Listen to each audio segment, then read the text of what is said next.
Are YouTube TV ads targeted? YouTube ads can be a powerful way to reach your target audience, but are they targeted? In this video, we'll explore whether YouTube TV ads are truly personalized.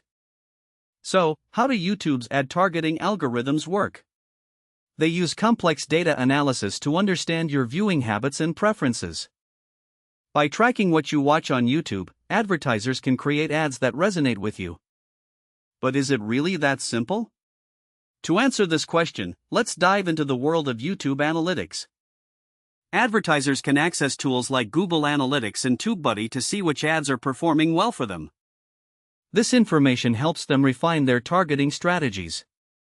But there's more to ad targeting than just demographics and interests. YouTube also uses behavioral data to understand how you engage with content.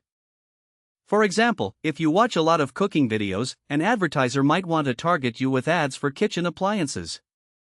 Now, while these algorithms are sophisticated, they're not perfect. There's always room for improvement. And some advertisers may struggle to get the most out of their ad campaigns. So, how can you make the most of YouTube TV ads? To get started, try using relevant keywords in your ad copy and targeting ads towards specific audiences based on your viewership patterns. By doing so, you'll increase your chances of reaching people who are genuinely interested in your content. Thanks for watching. If this video was helpful, please subscribe to our channel for more YouTube insights and tips.